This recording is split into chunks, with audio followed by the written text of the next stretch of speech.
Well, good afternoon, and thanks to all of you for joining us today. Last Thursday, I told you that we would talk about Phase 2 today, and we will do that in just a moment. But first, we need to address something that is much more fundamental. Our country is in a moment of turmoil, and we have to talk about it. We all saw those horrifying images of George Floyd, a black man begging for his life as a man in uniform took it from him. It was heartbreaking. But that is not a new heartbreak for black Americans. Before George Floyd, there was Breonna Taylor. There was Ahmaud Arbery. And there is a long list of names before them. People killed because in America, the color of their skin means that they are treated differently. The protests that we have been seeing are for them, and because of a system that continues to allow this to happen. We often fail to draw connections between our past and our present. But what we're seeing today didn't spring out of thin air. Racism and discrimination aren't locked in our past. They weren't solved with the Civil Rights Act. They didn't disappear, they evolved. They're still with us in the disparities we see in educational attainment and school suspension rates, in maternal and neonatal mortality for black mothers and their babies, in our courts and prisons, and in our business practices. They're with us in the health inequities that made black people and people of color more vulnerable to COVID-19. Through 400 years of American history, starting with the enslavement of Africans, through Jim Crow, massive resistance, and now mass incarceration, black oppression has always existed in this country, just in different forms. I cannot know how it feels to be an African American person right now, or what you are going through.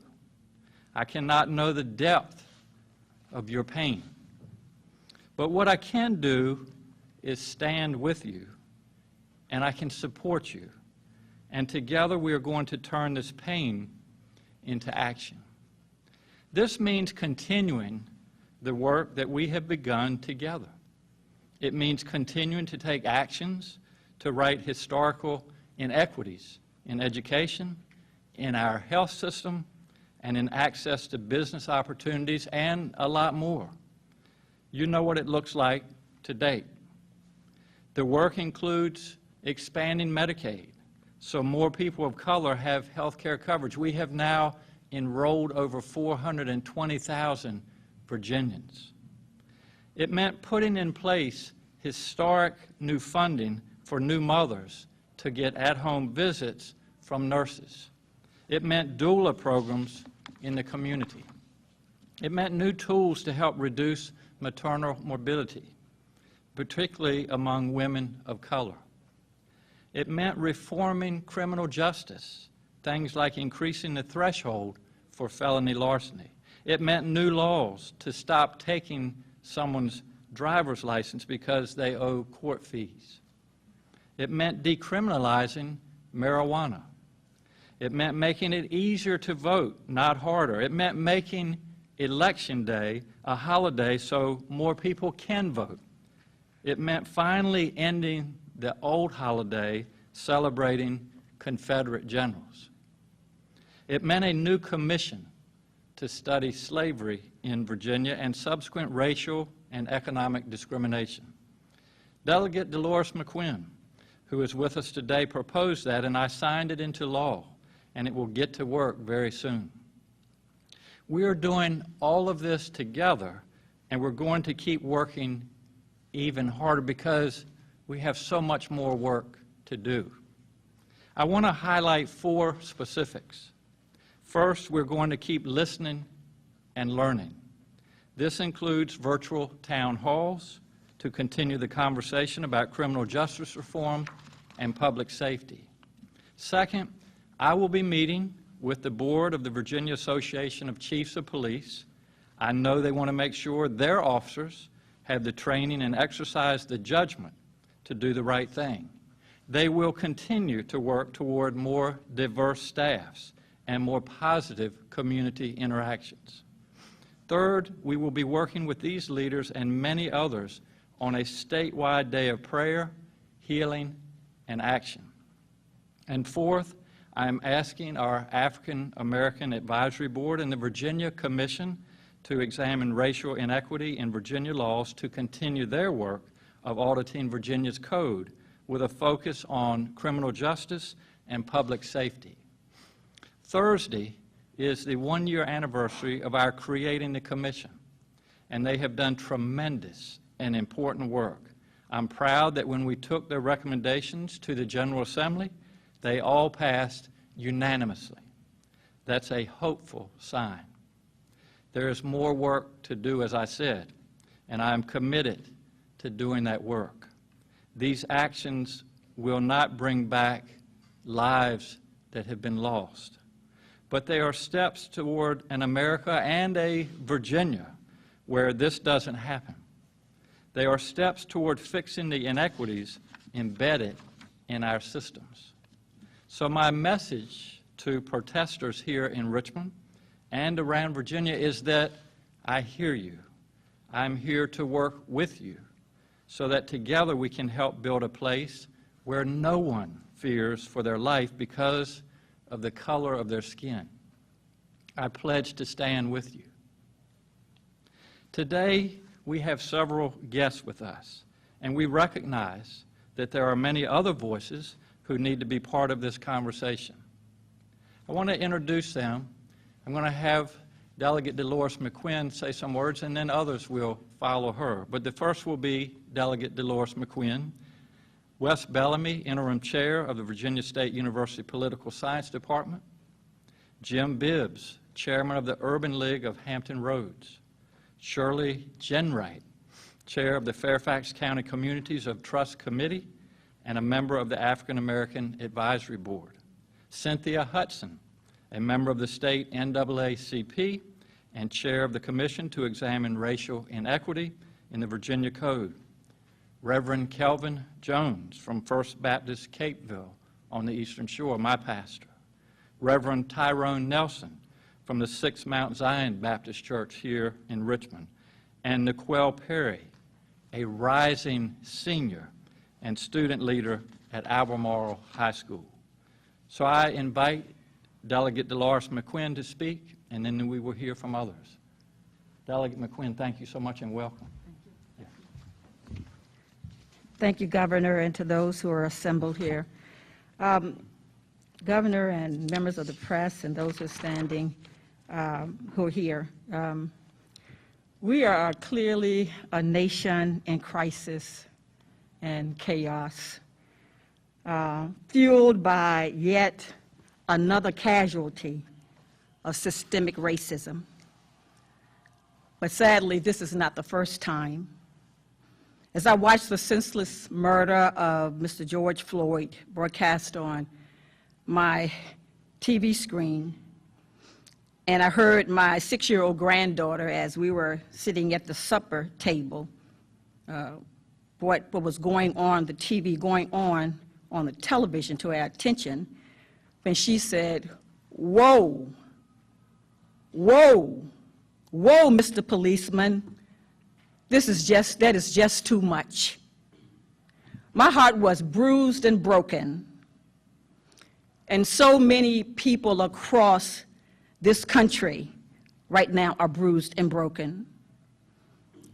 The recent murder that led to the untimely, unfortunate death of Mr. George Floyd and Mr. Ahmaud Arbery and Ms. Breonna Taylor and others continue to shed high beams on the past and the present attitudes that have devalued and dehumanized African Americans for 400 years, and even 150-some years after Emancipation Proclamation being signed.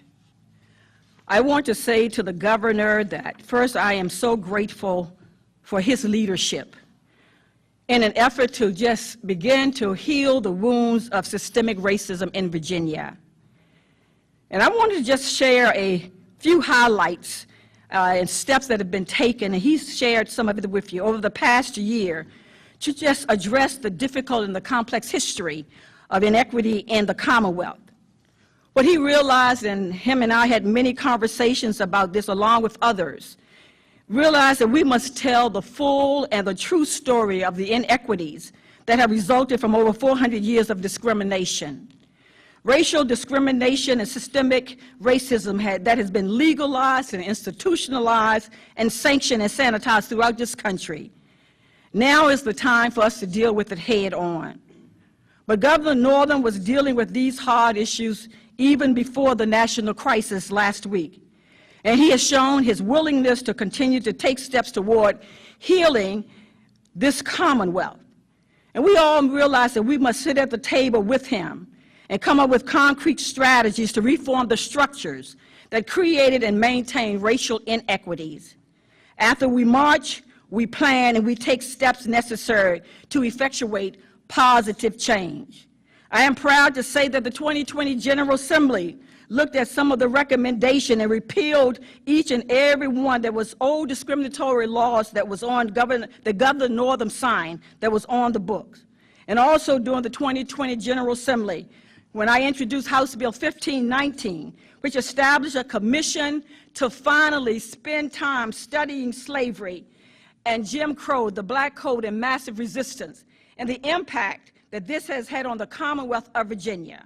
He signed that bill and fully funded the commission to do this difficult work and to make recommendations on a way to move forward with addressing the real issues of inequities that still plague this Commonwealth. Also, I'm just so thankful that he hired the diversity officer, the first one, Dr. Janice Underwood, who fully understands, has been working diligently, helping to address these issues. We are a nation in crisis, but I am not expecting us to stay here. But the expectation is to protest peacefully. After we protest peacefully, let's sit at the table where our voices can be heard and where people can dissect and process what we have to say. Let's get to work to make a difference, and so that for the next generation, the 6-year-old granddaughter that I have and my little adopted son, Mr. Skyler, that that generation of young people will live in a better America, a better society, and a better Commonwealth. Thank you again, Mr. Governor.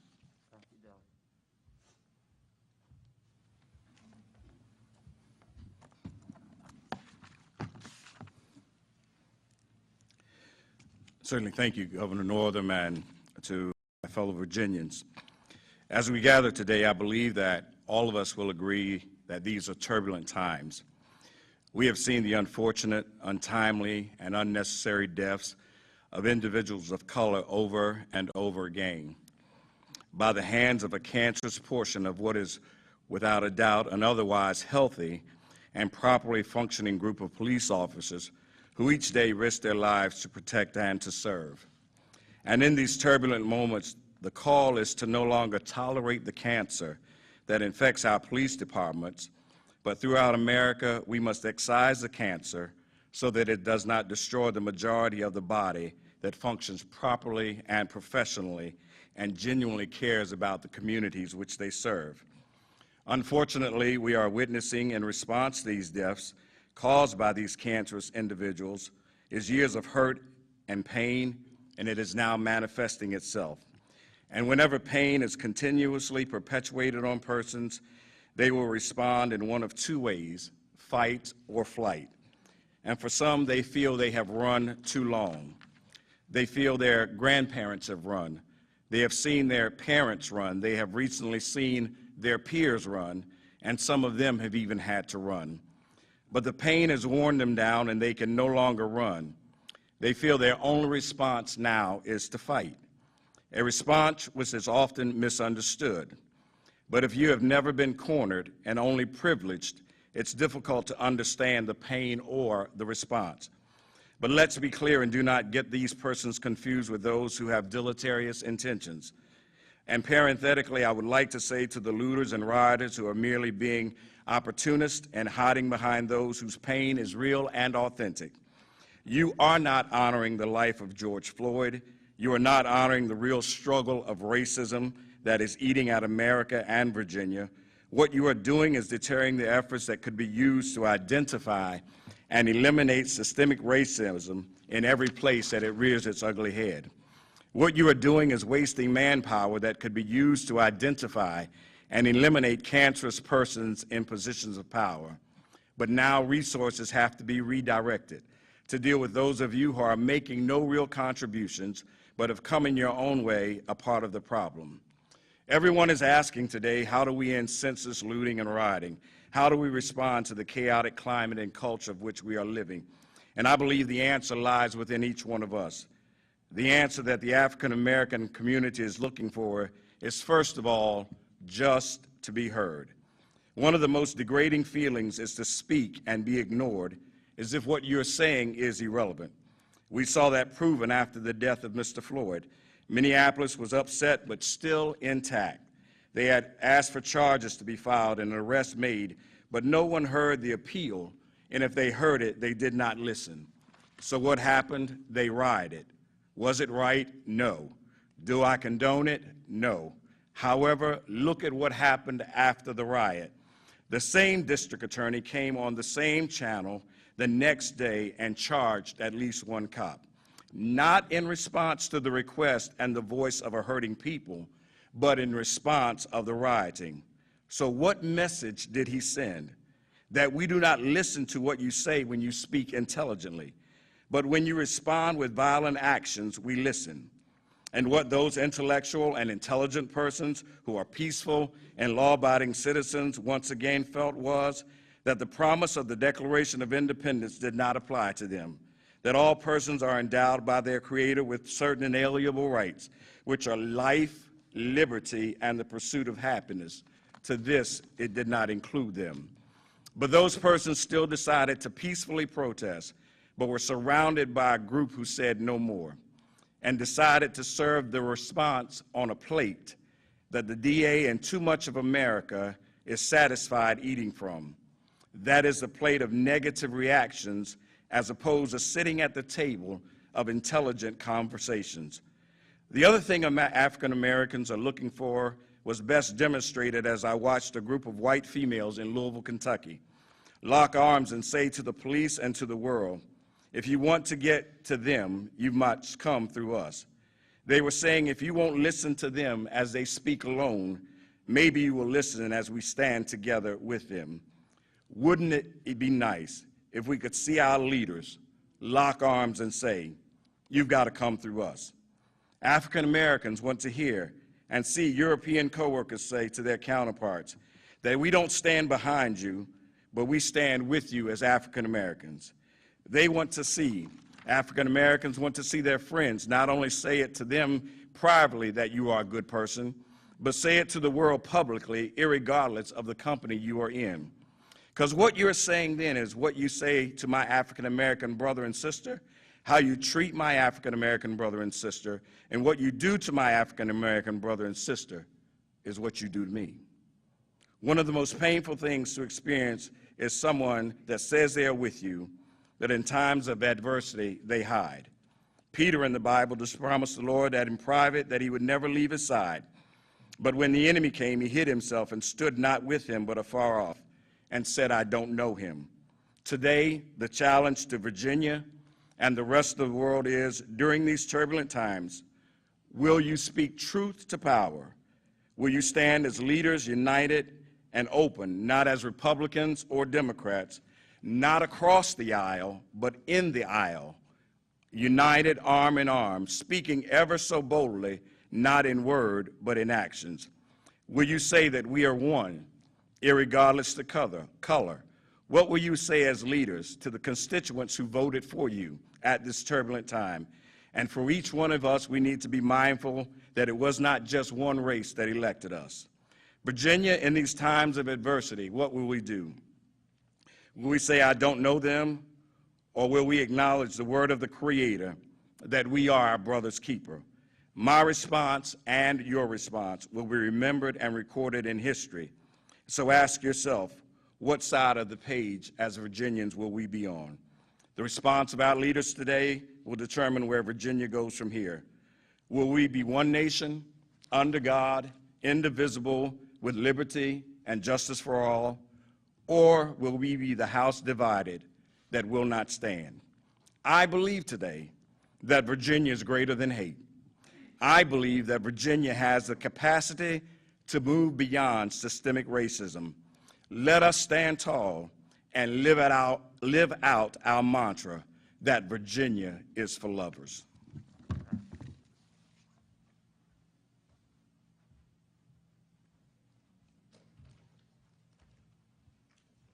Thank you, Governor, for having us. I'm Shirley Jenwright, and I represent the Fairfax County Communities of Trust Committee, and I'm also a member of the African American Advisory Board. But my experience goes back with Dr. Martin Luther King when I marched with him, so I'm probably one of the oldest ones in the room. And a lot of the things that I'm seeing now are the things that we fought for then, the racism and to be included. We didn't have the riots, but Dr. King did say that the riots are the voice of the unheard. We talk about listening. We don't listen. We don't listen to the black voices. But we definitely need to listen to the young people who are on the street fighting for justice. That was me during Dr. King and the Civil Rights Movement. The young people fighting. So why are they fighting for the same things now? The legislations haven't changed. Recently, we had elections. Commonwealth attorneys were hired that was fighting for criminal justice reform. Unfortunately, I saw a lot of law enforcement officers fighting against that. Why isn't it that they want the criminal justice system to be reformed? Governor, thank you for signing the decriminalization of marijuana bill, because so many of our students and our young black men and women were getting caught up in the criminal justice system because of marijuana, something that wasn't killing them. But here was another expense that they could not afford. We have to change our laws.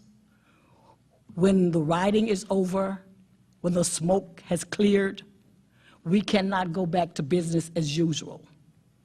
We have to make our legislators accountable. We have to change the books.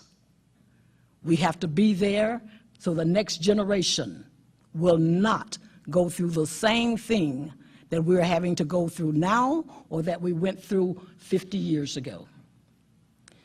So I'm asking you to stand up. To my white sisters and brothers, stand with us, not behind us. Walk with us. Let your voice be the true voice. You can help make a difference. To my black brothers and sisters, let your voice be heard through your vote. We have no obligation to someone to stay in a position the rest of their lives. If they don't support the issues that you want, vote them out. We have elections coming out. I would like to see as many of you vote as you are marching. Thank you so much. Thank you, Mr. Governor, for having me. As he said earlier, my name is Naquel Perry Jr., and I'm a rising senior at Albemarle High School located in Charlottesville, Virginia. I am a part of a student equity group called SEAT, which stands for Student Equity Advisory Team, and we pride ourselves on being anti-racist. One thing that I want to say is, to all the kids that are watching, we are the future. Our voice needs to be heard, and we need to come together now more than ever. We need everyone, any race, we need everyone to make this thing bigger and to help us. To all my kids and fellow classmates who are going to be eligible to vote, Please use your right and vote and let your voices be heard. To all the protesters out there, please be safe, and one day I have faith that this nation will become better. Thank you. Thank you, Governor, for giving us this opportunity to share. I want to just, let you guys know that black people are hurting, and we're not going to be able to sweep this up under the carpet or go along as business as usual. For decades, centuries, 400 years, black people have been treated as less than, unequal, and to continue to. The Washington Post has a database that says since January 1st, 2015, over 1,000 black men have been killed, black people have been killed by police. That's a scary statistic, and we can roll the names off. It's not just George Floyd. When we see him, we see the case before that, and we think about all the things that we're struggling with. I've got a 19-year-old male at home and 2 African-American young daughters, and it makes me sad that I've got to go through a long lineage of what I need to tell them to do while they're out. Put your driver's license in the side, put your registration down on the side, try not to move much. I'm telling my son that all the while I have to do this my own self, and my daughters and my wife and my parents, and it gets old. And so when you see the frustration, there's a text in the 19th chapter of Luke. I'm a Baptist preacher, so forgive me. Verses 41 and 42, it talks about Jesus weeping, that Jesus saw the city and was frustrated and began to show emotion. This is where we are right now. And this is our time to deal with our feelings about what is going on in the world. My hope is for those who don't understand, and try to have some empathy. Help us do something about it. The text says Jesus wept, but he also acted, and that's my challenge, that's my hope. I see those who are outside right now, who are protesting. My hope is that you join in and make some things happen. I'm not just a pastor, but I also am an elected official. And on one hand, I'm frustrated and I'm tired and I'm sad and I'm angry. But I also realize that I've got a responsibility, as do all of us. And so today, as I'm sitting behind my computer, frustrated, angry, tired, mad, I'm also typing an email to my colleagues, and I'm saying, I'm asking for us to have a community review board. I'm asking for us to rename any building that has a Confederate name to it. I'm asking for us to look at all our policies that will empower police to kill, murder people. So this is my challenge. Be angry. Make your anger move to righteous indignation. And then let's take advantage of this moment that we have, and let's do something. Let's not be here again. All right, let's stop empowering people to murder black people. Thank you.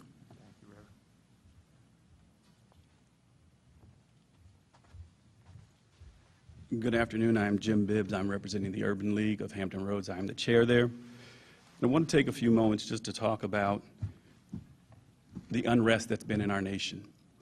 I think if we're all honest, this hurts us all, even to those who have no clue of what's going on. And there are people, believe it or not, today that have no clue still of what's going on. But they're hurting because they see the nation in unrest. One, I want to say thank you to the governor for having this conference today. Governor, thank you. Thank you, Governor, for the African Advisory Council that you have in place. Thank you. And thank you for hiring the Chief Diversity Officer and Dr. Janice Underwood. That is a beginning, and that was done well in advance of all that's happening. So, one, I believe Virginia is putting together a roadmap for the nation to follow. under the leadership of Governor Northam. So I will say that first. Second, I will say I know that they have been working on legislation and revision of old laws that were undue or unusually challenging to African American people. I like to use different words, so if you catch me with that, please forgive me. But the foresight to do that, regardless of what the circumstances were, has put Virginia ahead of some of the other states within the country. So for that, we're good. And it's not done yet. They're not finished. There's a lot of work to go, but they are on the right track. And I am confident that with Dr. Underwood and people that are on her staff and some of the many others who are in the administration, I see Tracy DeSager over to the right, and I know I've seen a few other people in the hallways that I know here. I'm confident that Virginia will get there. But now for the unrest that's happening in our nation and in our streets, in our cities, these are the voices of the unheard. They're angry, they're mad, and they're frustrated. In some instances, it might be some of the kids who are protesting. In some instances, it's not the kids who are protesting. In some instances, it's people from both extreme sides of the party who are wanting to come and create a different message. We can't have that happen. Our goal is to not lose the message. We need police reform. We need police to have dash cams, body cams on at all times. We need laws revised in ways that look at everyone. We also need to address some of those things that we deem socially acceptable with regards to things that are said, such as there's only one race, the human race, such as many things along those lines that we hear and we say, and we kind of excuse behaviors. We have to challenge those behaviors when we hear them. Stop being afraid to be the one in the room to challenge a behavior, to challenge a statement that you know is not right. If you feel it in your gut that it's not right, challenge that statement. It's not a problem. If we don't do that, this nation will never advance. We have to stop right where we are today and say, it's going to be better, starting today, starting with me. I have a friend who is a staunch conservative from childhood. She wrote me a message, and she said, for the first time, her son is 21 years old in a military academy, 6'1", 195 pounds, strapping young buck. For the first time, she said, when he was going out the other day, she had to tell him to be careful. And when the door shut, she said she felt the pit in her stomach. She said it was something she never felt before. And she said that the first person she thought of was me. I don't know why, but she thought of me to reach out to me and say that she was sorry for some of the comments that she's made. And she understood for the first time that pit in her gut that African American parents feel when their child walks out. She said she didn't have to have the full talk, but she had to have a talk for the first time. That's the beginning.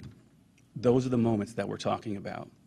Challenge those moments. Make certain that what you're doing is for a better Virginia, a better community that you live in, and a better nation. Thank you.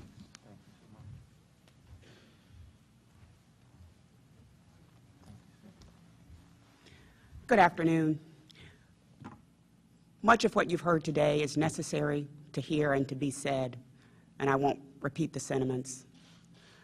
I will say, though, thank you to Governor Northam for creating a vehicle that I can be directly involved in, where I can sit at the table and I can translate the sentiments that are playing out on the streets all across this country into the action that's necessary. The NAACP president at the national level has said very succinctly, and it sums it up for me, we are done dying. I'm a little bit done talking. I want to act, and I appreciate having the opportunity to do that as chair of the Commission to Examine Racial Inequity in Virginia Law, and we're ready to get started.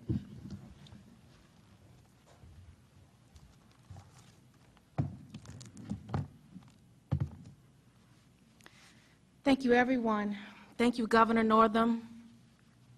Thank you all for being here for the conversation. Governor Northam, your leadership and support are even more important now as we navigate the complex and complicated state of our country and our Commonwealth, and determine how Virginia can lead the charge. All week, many of us have been in Zoom meetings or watching the protests, and we've been on the brink of breaking down, and we're angry. I've wondered why the murder of George Floyd has been especially heartbreaking, and I realize that it's because we all witnessed, in effect, a 21st century version of a lynching. But similar to Eric Garner, I believe that we have all been so viscerally impacted because we all can't breathe. We're angry, but in the words of Cynthia Hudson, we're ready to act. So yes, this is painful for all of us, and it's painful for the Black community in particular because of our historical connection to lynching and as victims of violence at the hands of white people. And despite all of us, like so many others, I feel the world around us is simply waiting on the next news cycle to change, and we fear a return to ignoring white supremacy in plain sight. I weep and intercede on behalf of the Floyd family, and on behalf of your family and my family, and on behalf of every life that does not yet matter. I'm exhausted by being Black in America. I fear for my husband, who is just as tall and possibly as threatening to law enforcement as George Floyd was. I fear for my Black daughters and my father and my nephew and my nieces. Despite this very real fear and the overwhelming pain and exhaustion, I commit to standing with Governor Northam and everyone in this room and everyone behind us to dismantle institutionalized racism in the Commonwealth of Virginia. It is time to act. Are you with me? If so, let's work together and answer Dr. King's question in his last book, where do we go from here? Chaos or community? It is in that spirit of Dr. King's last grand expression of his vision for us. We will share in the coming weeks how we believe we can be more proactive in how we address race and race relations in our state. COVID-19 was an unexpected threat that forced us to quickly rally our best leaders from diverse backgrounds. But COVID-19 is not the only institutional virus or the biggest public health crisis that we've seen in our nation. Institutional racism is.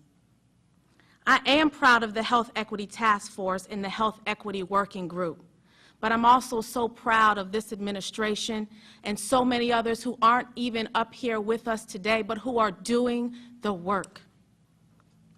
Just like COVID-19, systemic racism and race relations will also require a comprehensive team of diverse leaders willing to have courageous and brave conversations to evoke change. This is change that will be painful for some, but necessary to advance visible equity and inclusion. But I know we can do it because we've done it before. In one short year, we have already gotten the position of Chief Diversity Officer codified so that it is now a permanent position for every future governor's cabinet leadership. We have begun to frame the One Virginia Plan, a strategic plan for increasing diversity and inclusive excellence, and have engaged with more than 25,000 residents, faith leaders, and stakeholders to get input on the COVID-19 response.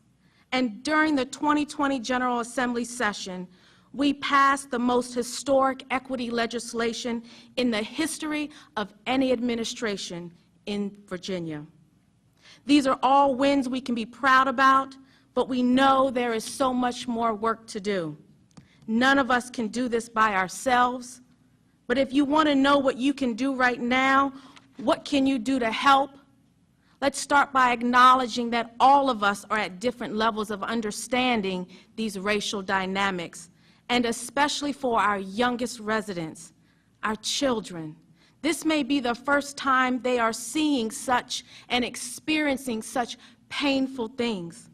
So helping our children, our friends and neighbors requires a commitment to leaning, and I mean leaning, into our discomfort and privilege. These conversations will create emotions of confusion and defensiveness and guilt and anger and fear, but these are normal and necessary human responses. I ask you to listen to one another. We must treat each other with respect and listen to each other. Listen to your friend. Listen to your coworker. Listen to that relative or neighbor who needs to share their experiences or their pain because we are in so much pain. Secondly, learn how to be a genuine ally, not a fake ally. How can you be a genuine ally in this work and help your friends and coworkers and relatives and loved ones and neighbors to avoid stereotyping and criminalizing and undermining people of color? And that goes for all of us.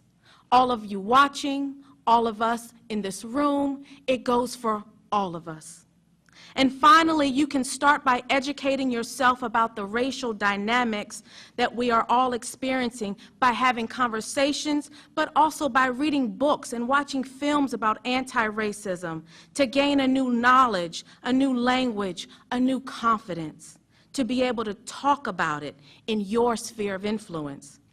On my website, I have resources and information where you can start to learn more about appropriate language and best practices for advancing equity. This is what I know for sure. Your voice is essential to our success.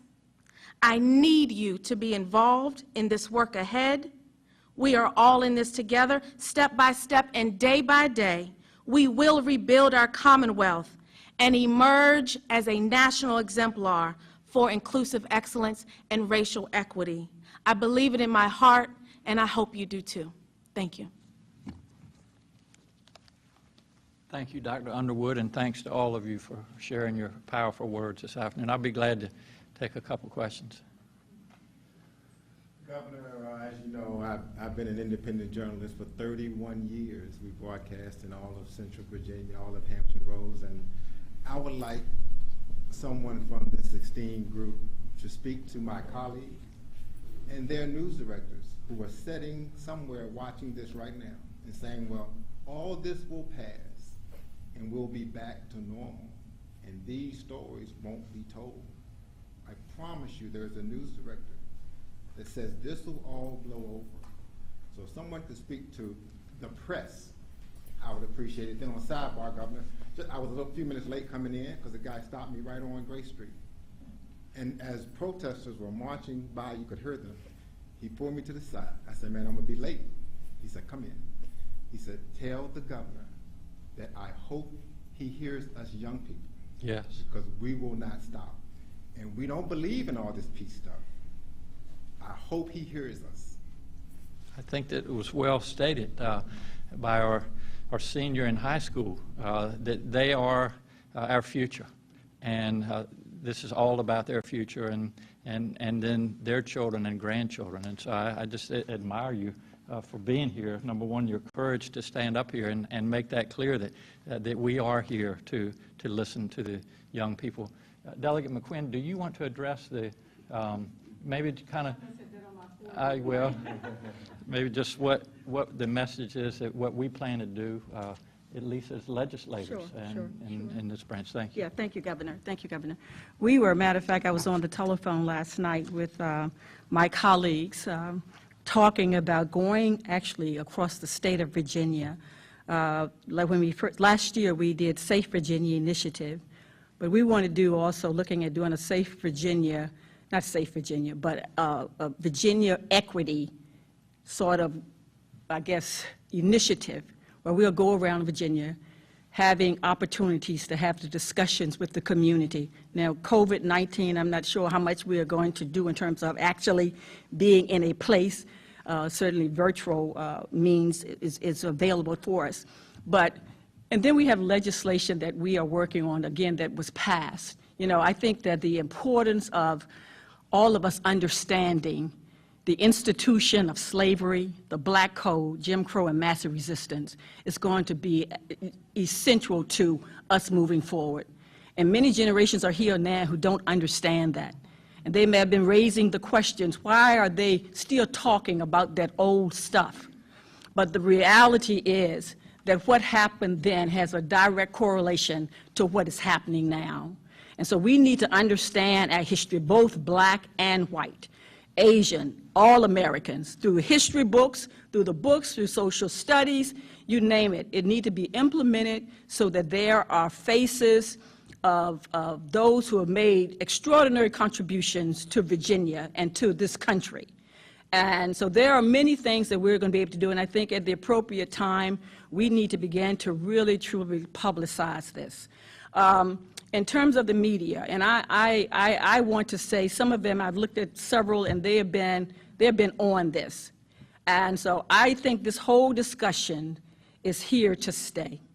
It's too many of us who are here at the table, young and those more mature, who have worked very hard trying to help get us to a place. And I've won. I started when I was 11 years old. I've been for 25 years trying to help address the issue of systemic racism. But I think we're at a place in this country now that we have declared no longer will we sit idly by and allow things that have happened in so many facets of our society. We are not going anywhere, and we want to get to a place where all of us can breathe. And the only way we can do that is to sit down at the table and get these things moved forward. Thank you. Governor, these protests started at least in Richmond on Friday, so I'm wondering why wait until today to address them? And also, when you spoke about steps moving forward, I didn't hear any specific criminal justice reforms, so I was wondering what specific changes you think need to be made in Virginia. Yeah, well, I think your first part of your question was the protest started on Friday. We have been involved, Kate. I have been working closely with our mayor, who was intending to be here this afternoon but had another commitment, as you probably are well aware of. We've been on the phone daily. We have been working with our leaders, really asking the question, why? Why are these happening? And then trying to recognize, all of us together, that this is real pain that people are experiencing. And working with law enforcement. As you know, we've also been working with our National Guard. We want to do everything that we can to allow people to express their opinions, to protest peacefully, but we also have to keep the peace. And we have done this in a stepwise fashion, as you have seen, and we will continue to do that. But I think the more important message, and you talked about criminal justice reform and what we're doing moving forward. I listed a number of things that we have worked on. We will continue to be on a listening tour. We will learn, and we will bring that back to make policy. I think you've heard a lot of our speakers this afternoon say that it's time to turn what we are listening to into action. And that's what I'm committed to doing, and I cannot speak for the entire legislature, but I know there are a number of them that are ready to come back here. We're going to come back here probably in August for a special session to deal with the budget. I am very confident that even between now and then, there will be pieces of legislation that are introduced. Some of them may be regarding criminal justice reform. There may be others as well, but we'll continue to listen and we'll take that into action and we'll move forward as a Commonwealth. Absolutely. One second. In the next 3 weeks, you will have a brand new criminal justice commission. many of the criminal justice issues that have been coming forth, back and forth to the General Assembly year after year, those things will be addressed. And I can promise you there will be a difference in terms of legislation and implementation of those things that we know can get passed through the General Assembly as we move to the next place.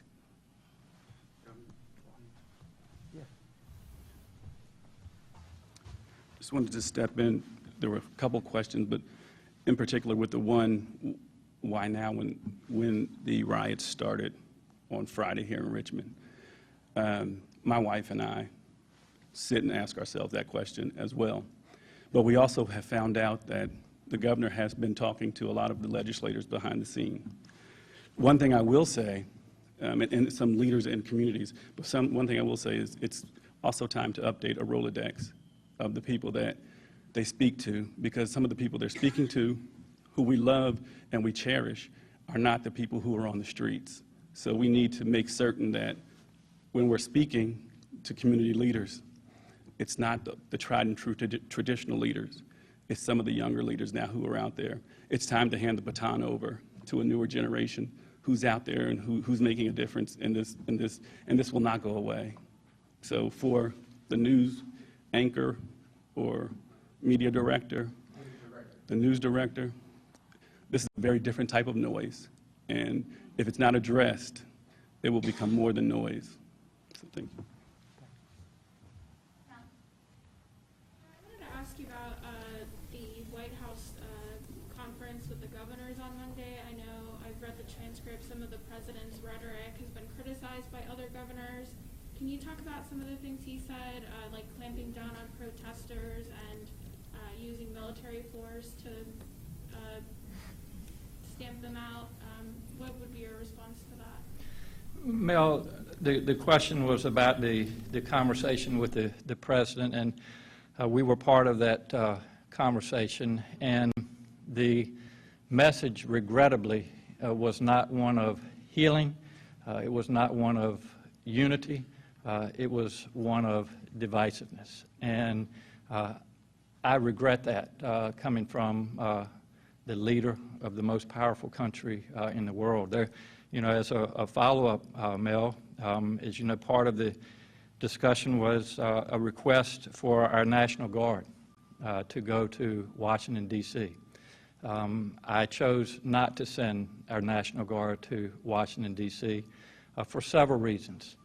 Number one, it was not requested by the mayor of Washington, D.C. We have numerous scheduled protests and challenges right here in Virginia, and I thought it was in Virginia's best interest to keep our National Guard here.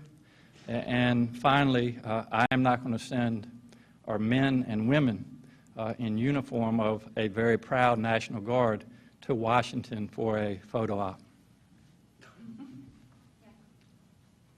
Governor, I know Delegate McQuinn talked about the need for peaceful protest, but what is your message to those who are choosing not to protest peacefully and who are destroying the city? Well, I think you already heard some of that message, and I think from my perspective, people are angry. They're mad, and I guess an analogy, if it's okay, that I would use as a physician who has been with families when they've lost their children. A lot of times, well-intended folks will come up and say, I understand what you're going through. I feel your pain. Well, no, you don't, because you've never walked in their shoes. You've never experienced what they're experiencing. And so perhaps I'm not the best one to talk about the pain that people are feeling, but I think you've heard from these testimonials and powerful words this afternoon. And so I think we need to step back from the big picture, from the protesters, and certainly encourage them to be peaceful. But I think the bigger challenge, the bigger message is for people that look like me is to ask ourselves why. Why are they feeling this pain? And to listen. And when we listen, we learn. And then if our hearts are in the right place, then we can sit down, as Delegate McQuinn said, we can sit down at the table and in a civil manner move forward and take action to make our society better for our young folks and everybody else that's in the world with us. Do you think it's possible, though, that some of these people really are coming from out of town and their intentions are not, for the right reasons? I think it's fair to say that there are individuals out there who are exploiting the situation that we're in, and for that, we regret that and ask them to take their energy and their interests elsewhere.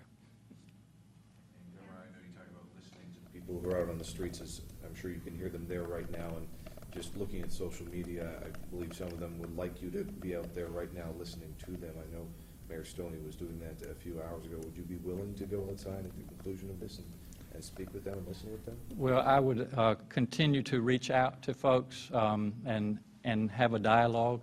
I'm not sure right now is the best time for me to be out in the midst of that, but there are a number of reasons for that I won't get into. But I will tell you, I hope that they are able to listen to me, and I'm speaking as to my commitment and our commitment as an administration as we move forward and try to remedy some of the pain that people have been experiencing for 400 years now. Yeah, obviously this comes as we've been in sort of talking about a pandemic for over 2 months. So with all of these congregated crowds persisting over the last several days, what are your conversations and are you concerned about the impact this could have 2 weeks from now on the pandemic, especially as people of color were already disproportionately impacted by the pandemic and the Commonwealth? Jackie, I am concerned from what I've seen, and obviously people are gathering, and we know that this virus is spread through the air. So I encourage folks as they are out protesting, number one, to do it peacefully, but also to remember that we are in the middle of a pandemic, COVID-19, and so we encourage the social distancing and the wearing of facial protection. Is there anything that you would advise for people that are leaving these protests? And because as we've said before, the masks can create a false sense of security. Still people are within 6 feet of each other, obviously. So for people that are participating in these protests, any specific advice for how they should act when they go home? Well, just to remember to keep themselves safe and also others, family members, and to follow the guidelines that we have been talking about. And as you know, we've ramped up our testing.